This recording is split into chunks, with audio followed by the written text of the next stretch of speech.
सोचते हो स्नोरिंग बस फनी है? रियलिटी ये जानलेवा भी हो सकता है।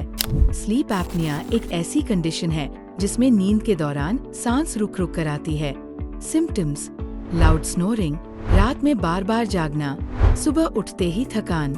ये सिर्फ नींद खराब नहीं करता बल्कि हाई बीपी, हार्ट अटैक और स्ट्रोक का रिस्क भी बढ़ा देता है। बहुत लोग इसे सिर्फ खर्राटे समझ के इग्नोर कर देते हैं और यही सबसे बड़ी गलती है।